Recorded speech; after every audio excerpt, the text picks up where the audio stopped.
வணக்கம் தமிழா. இன்றைக்கி நம்ம வந்து 10th ஹிஸ்ட்ரியில் இருக்கிற யூனிட் 5ல் இருக்கிற social and religious reform movement இந்த 19th சென்ச்சுரி இந்த லெசன் தான் பார்க்க போகிறோம். சரிங்களா? இந்த லெசன் வந்து ரொம்ப முக்கியமான லெசன். இதில் பார்த்தீங்கன்னா இந்த லெசனில் நம்ம என்ன ஓவராலாக கவர் பண்ணுவோம் பார்த்தீங்கன்னா, ஃபஸ்ட்டு வந்து எதுக்காக பிரிட்டிஷ் வந்து அவங்களுடைய வெஸ்டர்ன் ஐடியாஸும் கிறிஸ்டியானிட்டியும் வந்து புகுத்தணும், இன்ஃப்ளூயன்ஸ் பண்ணணும்னு நினச்சாங்க, அதை பற்றி பார்ப்போம். நெக்ஸ்ட்டு வந்து இந்த சோஷியல் ஈவில்ஸ்னு சொல்லுவோம்ல, இந்த சதி, ஸ்லேவரி, அன்டச்சபிலிட்டி, சைல்டு மேரேஜ், இதெல்லாம் எப்படிலாம் அபாலிஷ் பண்ணுறாங்க, யாரெல்லாம் வந்து அபாலிஷ் பண்ணுறாங்க பார்ப்போம். நெக்ஸ்ட்டு பார்த்தீங்கன்னா ரிஃபார்மிஸ்ட் மூமெண்ட், ரெவைவலிஸ்ட் மூமெண்ட், 2 மூமெண்ட் இருக்குது. அந்த மூமெண்ட்டு கீழே சில பல சப்டிவிஷன்ஸ்லாம் இருக்குது. ஸோ அதெல்லாம் பார்ப்போம். ஓகேங்களா? ஃபுல்லாக பார்ப்போம். நெக்ஸ்ட்டு வந்து சோஷியல் லீடர்ஸை பற்றிலாம் பார்ப்போம். ஸோ இந்த லெசன் வந்து ரொம்ப ரொம்ப ரொம்ப முக்கியமான லெசன். ஹிஸ்ட்ரியில் பார்த்தீங்கன்னா இந்த லெசன்லேருந்து கண்டிப்பாக ஒரு கொஷின் வந்துடும். சரிங்களா? இதில் வந்து இன்ட்ரொடக்ஷனில் என்ன சொல்ல வராங்க நான் ஓவராலாக சொல்லிடுறேன். இன்ட்ரொடக்ஷனில் வந்து என்ன சொல்கிறாங்கன்னா, இங்கிலீஷ் எஜுகேஷன் வந்து எதுக்காக இந்தியாவில் கொண்டு வரணும்னு நினைக்கிறாங்கன்னா, பேசிக்காக எதுக்கு கொண்டு வரணும்னு நினைப்பாங்க, அவங்களுடைய லாங்குவேஜ் வந்து தெரிஞ்சால் நம்ம இந்தியாவில் இருக்கிறவங்கலாம் அவங்களுக்கு கீழே வேலை செய்ய ஈஸியாக இருக்கும்ல. கிளர்க்காக வேலை செஞ்சாலோ இல்லை கவர்மெண்ட் ஸ்டாஃப்க்கு கிளர்க், அசிஸ்டண்ட் இந்த மாதிரிலாம் வேலை செஞ்சோன்னா நம்ம அவங்களுக்கும் நம்மளுக்கும் அந்த லாங்குவேஜ் ஒத்து போகணும். ஸோ அதுக்காகவும் அவங்களுடைய ரிலீஜியன் கிறிஸ்டியானிட்டியை இது பண்ணணும்னு நினச்சும் தான் அவங்க லாங்குவேஜை கொண்டு வரணும்னு நினைக்கிறாங்க. நெக்ஸ்ட்டு பார்த்தீங்கன்னா இதில் யார் மோஸ்ட்டாக அதுக்கு ஓகே ஆகுறாங்க பார்த்தீங்கன்னா, இந்தியாவில் இருக்கிற மிடில் கிளாஸ் பீப்புள் இருக்காங்களா, அவங்களாம் எஜுகேஷன் லேர்ன் பண்ணணும், கவர்மெண்ட் வேலை வாங்கணும். ஸோ இந்த மாதிரியெல்லாம் எய்ம் பண்ணி அவங்க வந்து அதை நோக்கி போகிறாங்க. இதில் ஒரு சில நல்லது நடக்கும். ஸோ அதெல்லாம் நம்ம பார்ப்போம். ரிஃபார்மிஸ்ட் மூமெண்ட், ரைவலிஸ்ட் மூமெண்ட், 2 மூமெண்ட் இருக்குங்க. அதுதான் இந்த லெசன் பூராமே இருக்கும். ரிஃபார்மிஸ்ட் மூமெண்ட்னா என்ன பார்த்தீங்கன்னா, அது கீழே ஒரு 3 சப்டிவிஷன் இருக்கும். என்னென்ன பார்க்கலாமா? பார்த்தீங்கன்னா பிரம்ம சமாஜ், பிரார்த்தன சமாஜ், அலிகார் மூமெண்ட், இது 3மே என்னதுன்னா ரிஃபார்மிஸ்ட் மூமெண்ட்.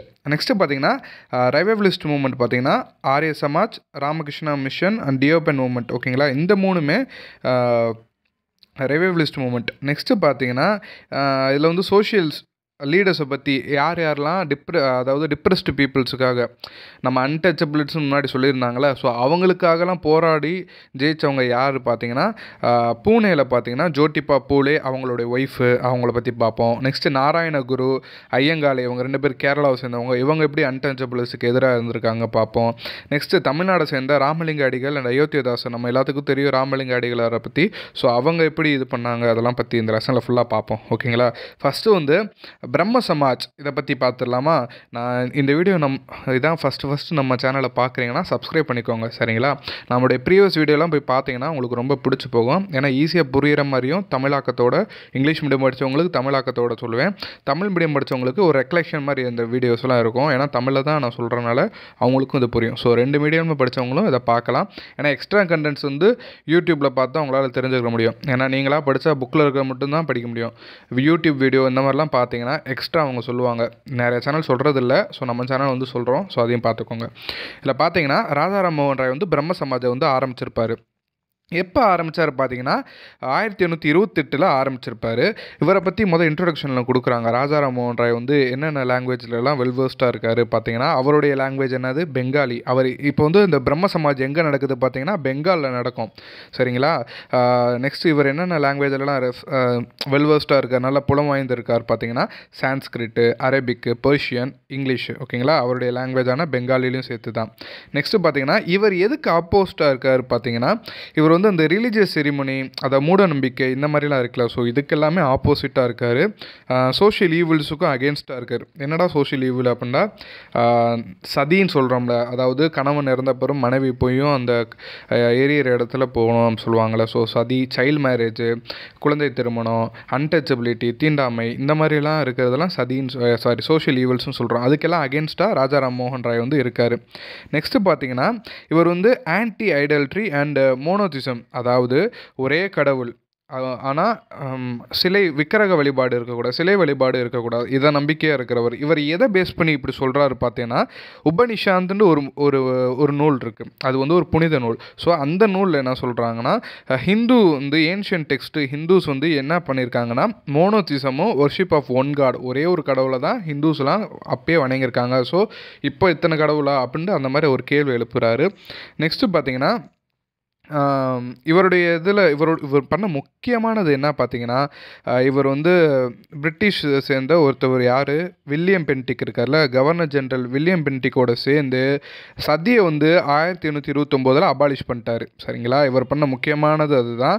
இவர் வந்து எப்போ இதை ஆரம்பித்தார், நான் ஏற்கனவே சொன்னேன் 1828 ராஜா ராம்மோகன் ராய் வந்து பிரம்ம சமாஜம் வந்து 20 ஆகஸ்ட் 1828 வந்து ஸ்டார்ட் பண்ணுறாரு. ஸோ இவர் ஸ்டார்ட் பண்ணி ஒரு வருஷத்துலேயே சதியை வந்து அபாலிஷ் பண்ணுறாரு. இவருடைய நோக்கம் என்ன, இந்த பிரம்ம சமாஜோட நோக்கம் என்ன, இந்த மாதிரி பல கடவுள் இருக்கிறத வந்து அந்த மூட நம்பிக்கை சோஷியல் சதீஸ்லாம் அபாலிஷ் பண்ணோம். அவர் வந்தோடனே சதியை வந்து அபாலிஷ் பண்ணியிருக்காரு.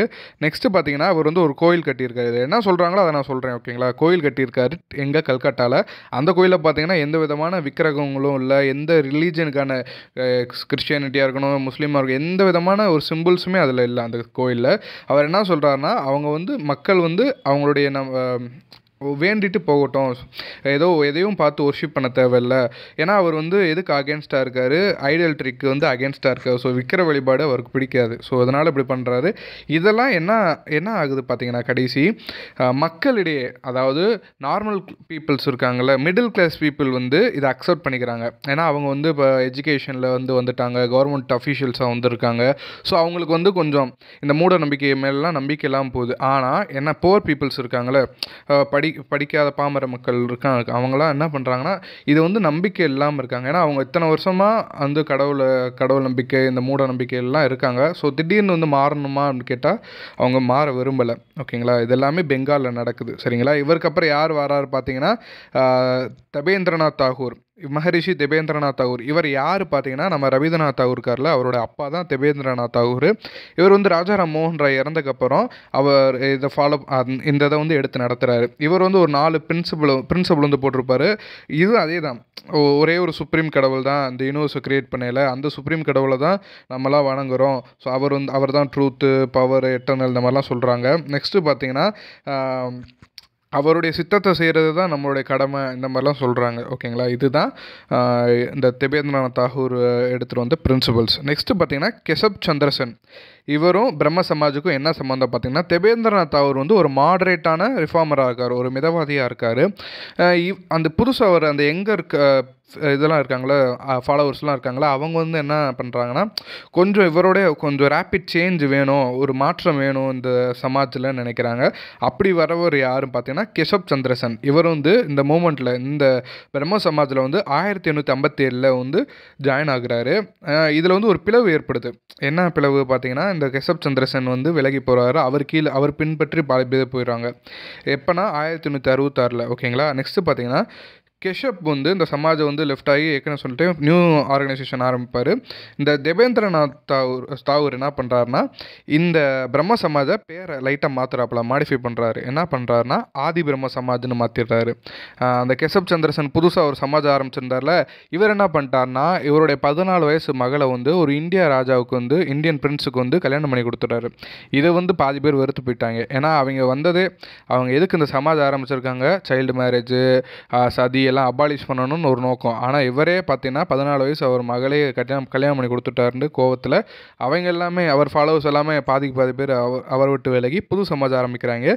அது பேர் பார்த்தீங்கன்னா சதரன் சமாஜ். ஓகேங்களா? இது வந்து நிறைய பேர் நோட் பண்ண மாட்டாங்க, இதெல்லாம் கேட்க வாய்ப்பு இருக்குது. ஏன்னா எல்லாமே டிஎன்பிஎஸ்சியில் பார்த்தீங்கன்னா ரிப்பீட்டட் கொஷின் எத்தனை தடவை தான் கேட்பாங்க. ஸோ இந்த மாதிரி கொஷின்லாம் கேட்க வாய்ப்பு இருக்குது, எங்கேயோ ஒரு மூலையில் கிடக்கும். ஸோ அதை பார்த்துக்கோங்க, சதரன் சமாஜ். ஓகேங்களா? நெக்ஸ்ட்டு பார்த்தீங்கன்னா ஐஸ்வர் சந்திர வித்யாசாகர். இவரும் பார்த்தீங்கன்னா பெங்காலை சேர்ந்தவர் தான். இவர் என்ன பண்ணுறாரு பார்த்தீங்கன்னா, இவரும் அந்த சோஷியல் ஈவல்ஸுக்கு எல்லாமே அகேன்ஸ்டாக இருக்கார். ஹிந்து ஸ்கிரிப்சர் வந்து இவர் என்ன சொல்ல வர்றாருன்னா, ஹிந்து ஸ்கிரிப்சர் வந்து ஃபாலோ பண்ணணும். அதில் என்ன சொல்லியிருக்கு பார்த்தீங்கன்னா, எந்த விதமான விடோஸுக்கு வந்து மேரேஜ் பண்ணக்கூடாது, அப்படிலாம் இருக்கக்கூடாது, இந்த மாதிரிலாம் எந்த இதுவுமே ஹிந்து ஸ்கிரிப்சர்ஸில் இல்லை. ஸோ அப்போ வந்து நம்ம விடோ ரீமேரேஜ் வந்து பண்ணலாம். விடோ ரீமேரேஜ்னால் என்ன பார்த்தீங்கன்னா, திருமணமாகி அவங்களுடைய கணவன் இறந்ததுக்கப்புறம் மனைவி பார்த்தீங்கன்னா, அந்த காலத்தில் பழைய படத்தெல்லாம் பார்த்துருந்தீங்கன்னா தெரியும், இப்போலாம் அப்படி வாய்ப்பே இல்லை. அந்த காலத்தில் பார்த்தீங்கன்னா ஒயிட் சாரீ போட்டுட்டு இந்த ஜுவல்லரிஸுமே போடாமல் இருப்பாங்களே, கணவன் இறந்ததுக்கப்புறம் விதவையா. ஸோ அதுதான், அதாவது விடோ ரீமேரேஜ்னால் அந்த விதவை வந்து விதவை மறுமணம். ஓகேங்களா? நெக்ஸ்ட்டு பார்த்தீங்கன்னா இவர் வந்து ஒரு பியானியர் ஆஃப் மாடர்ன் பெங்காலி ப்ரோஸாக இருந்திருக்காரு. நெக்ஸ்ட்டு பார்த்தீங்கன்னா, இவர் கொண்டு வந்தது முக்கியமானது என்ன பார்த்தீங்கன்னா, 2 முக்கியமான விஷயம் கொண்டு வராப்புல.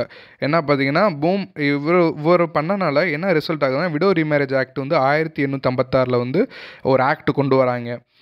நெக்ஸ்ட்டு பார்த்தீங்கன்னா, இவர் தான் ஐபிசி இந்தியன் பீனல் கோட் இருக்குல்ல, அதில் வந்து பார்த்தீங்கன்னா, ஃபஸ்ட்டு ஏஜ் கன்டென்ட்டை கொண்டு வந்தவர். அதாவது என்னன்னா, வயது வரம்பு கல்யாணத்துக்கு இவ்வளோ வயது வரம்பு இருக்கணும்னு அப்படி யார் அந்த கான்செப்ட் கொண்டு வரானா, ஐஸ்வர் சந்திர வித்யாசாகர் தான் கொண்டு வராப்புல. எப்போனா 1860. இவர் எப்போ இந்த ரிஃபார்ம் பண்ணுறாரு, 1856 வந்து அந்த விடோ ரீமேரேஜ் ரிஃபார்ம் ஆக்ட் வந்து கொண்டு வராப்புல.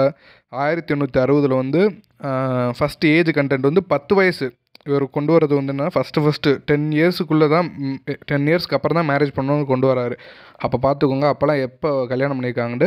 இப்போ எவ்வளவோ பரவாயில்ல, இருந்தாலும் இதையும் கூட்டலாம், பார்ப்போம் எப்படி பண்ணுறாங்கன்ட்டு. நெக்ஸ்ட்டு பார்த்தீங்கன்னா, ஒரு இயர்ஸுக்கு ஒரு இது மாதிரி மாற்றுறாங்க. 12 இயர்ஸுக்கு வந்து 1891 மாற்றிருக்காங்க. 13 இயர்ஸ் வந்து 1925 வந்து மாற்றிருக்காங்க. ஸோ இந்த மாதிரி மாற்றி என்ன பிரயோஜனம்னா, ஒரு பிரயோஜனமும் இல்லை அப்படின்னு சொல்கிறாங்க. என்ன அந்த பாக்ஸில் சொல்கிறாங்கன்னா, ஜட்ஜஸுக்கு அந்த இது கொண்டு வர ஜட்ஜஸுக்கு, லாயர்ஸுக்கு, கொஞ்சம் எஜுகேட்டட் மென்ஸுக்கு மட்டும் தான் இந்த லா இருக்குன்னே தெரியும்.